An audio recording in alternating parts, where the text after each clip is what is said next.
नमस्कार सर्वांना. कावेरी किचन चॅनलमध्ये तुमचं सर्वांचं स्वागत आहे.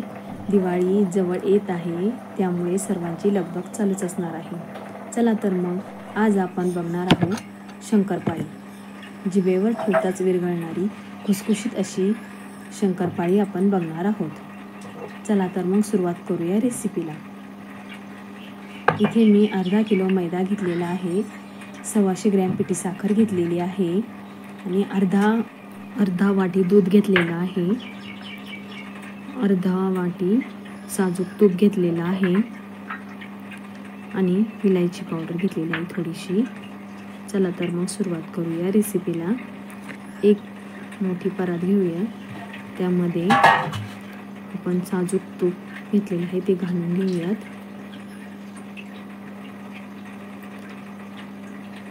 तूप घालून घेतल्यानंतर आपण या मिश्रणामध्ये पिठी साखर घालून घेणार आहोत.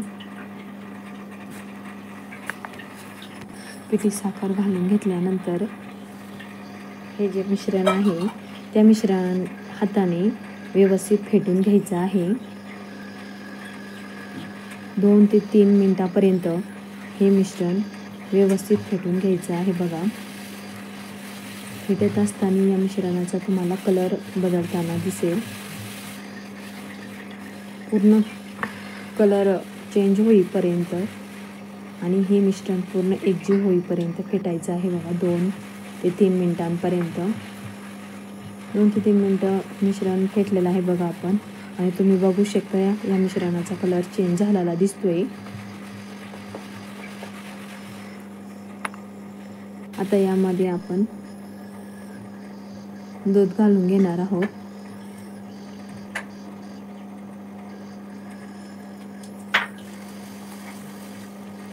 दूध घातल्यानंतरही 1 ते 2 मिनटं व्यवस्थित हे मिश्रण एकजीव करून घ्यायचं आहे. बघा, यामुळे बिस्किटाचा टेक्स्चर छान येणार आहे, मस्त लेअर पडणार आहेत शंकरपाळीला. बिस्किटासारखी एकदम ही शंकरपाळी बनणार आहे. पूर्ण ह्या टिप्स तुम्ही फॉलो करा. मी सांगितल्याप्रमाणे पूर्ण प्रमाण घेऊन ही शंकरपाळी बनवायची आहेत. आता या मिश्रणामध्ये आपण मैदा थोडा थोडा करून चाळणीने चाळून घेऊयात. मैदा चाळून घेतल्यानंतर यामध्ये आपण विलायची पावडर घालणार आहोत. विलायची पावडर घालून हे मिश्रण व्यवस्थित मिक्स करून घ्यायचं आहे. बघा,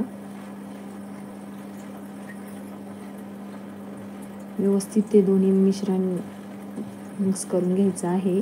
आपल्याला घट्ट असा गोळा शंकरपाळीसाठी बनवायचा आहे. तुम्हाला जर कोरडं वाटत असेल मिश्रण, तर थोडंसं एक पाण्याचा तुम्ही शिपका देऊ शकता, किंवा त्यामध्ये रूम टेम्परेचरवरचं 1 चमचा दूध घालू शकता. जास्त पण दूध घालायचं नाही आहे, जास्त पाणी पण घालायचं नाही. थोडंसं 1 चमचा गरजेनुसार घालायचं आहे आणि घट्ट असा गोळा बनवून घ्यायचा आहे. बघा, शंकरपाळीसाठी तुम्ही बघू शकता आपला गोळा व्यवस्थित बनलेला आहे. अशा प्रकारे व्यवस्थित शंकरपाळीसाठी आपण पीठ मळून घेतलेलं आहे. जास्त एकदम मऊ पण त्याला करायची गरज नाही आहे. थोडंसं हलकं अबडधोबड असेल तरी चालणार आहे. आता याचे आपण उंडे तयार करून घेणार आहे शंकरपाळीसाठी.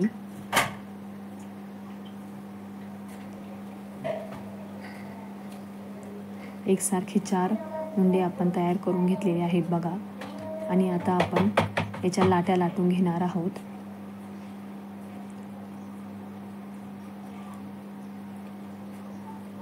लाटी जास्त पातळ करायची नाही आणि जास्त जाड पण ठेवायची नाही आहे. अर्धा इंच आकाराची अशी लाटी आपल्याला लाटून घ्यायची आहे. हलक्या हाताने एकसारखी अशी लाटी आपण लाटून घेणार आहोत.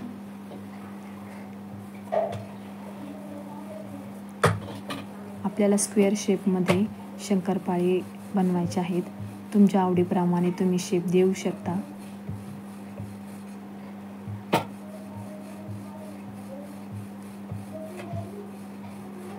जास्त जाड केल्यानंतर ती व्यवस्थित तळली जाणार नाही आतपर्यंत. त्यामुळं अर्धा इंच पर्यंत अशी आपल्याला लाटी लाटून घ्यायची आहे. आणि ते आपली लाटी लाटून झालेली आहे बघा. आता आपण त्याची स्क्वेअर शेपमध्ये लाटीचा आकार तयार करून घेणार आहोत. साईडचे काढून घेणार आहेत बघा. त्यामुळे आपले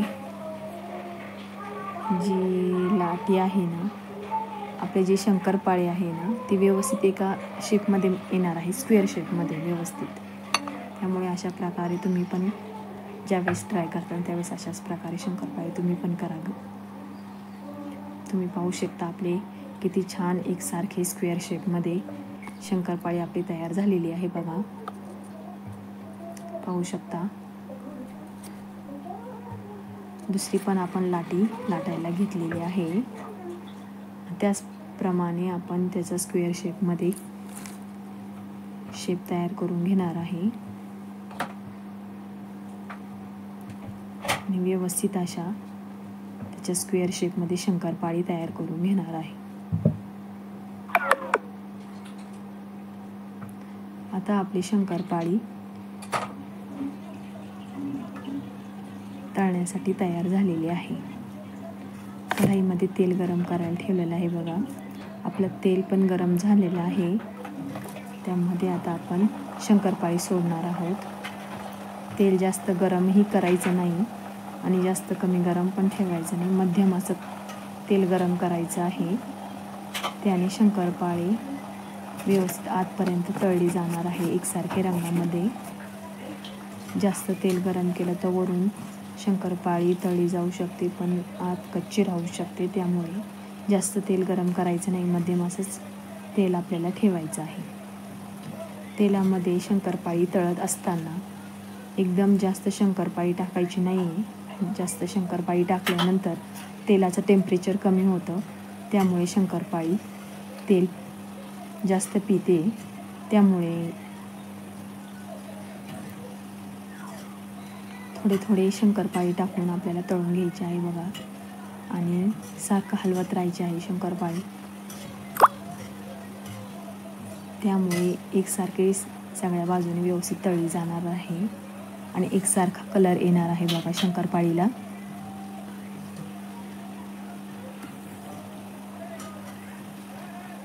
शंकरपाळी टाकल्यानंतर गॅस कमी करूनच शंकरपाळी तळायची आहे. फुल गॅस करायचा नाही आहे. मंद आचेवर शंकरपाळी तळून घ्यायची आहे एकसारख्या रंगावरती. आणि शंकरपाळी तळत हे बघा तुम्ही अशा कलरमध्ये शंकरपाळी आल्यानंतर तुम्ही काढून घेऊ शकता.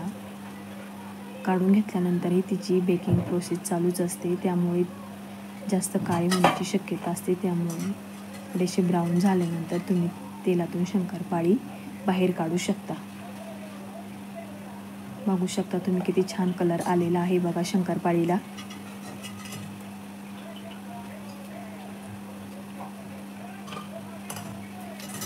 अशी व्यवस्थित सर्व आपण शंकरपाळी तळून घेतलेली आहे. तुम्ही पाहू शकता किती छान आपली शंकरपाळी तयार झालेली आहे बघा.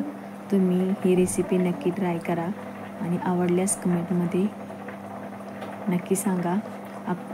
कावेरी किचन चॅनलला लाईक करा, शेअर करा, सबस्क्राईब करा. तुम्ही पाहू शकता आपली ही शंकरपाळी किती खुसखुशीत अशी झालेली आहेत. पाहू शकता.